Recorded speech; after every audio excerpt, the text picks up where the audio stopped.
Tutakopesha mwanangu. Sikia nchizi mume wangu lakini haya. Mpaka Jumatatu. Ustaz. Salamu alaykum. Salam, salamani. Jambo mwanangu. Alhamdulillah. Name. Unani njazito mpa migoka? Ametamani katiti.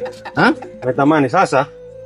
Nataka utukopeshe tamata, kitunguu na ndizi.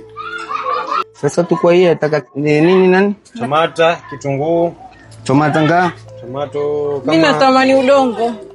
Kama kilo moja tu tomato na mogoka wangu. Baba kiangalia ukweli, na ningekupa mimi mkopo lakini mogoka henda mkanunua kwa mapeni.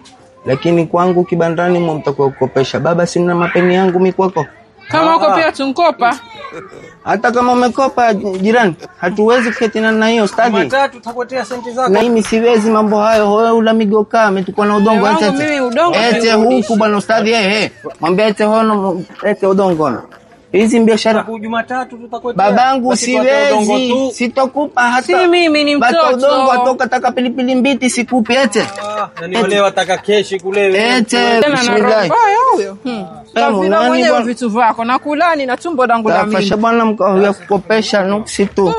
Kopesha migoka mwende mkanunua.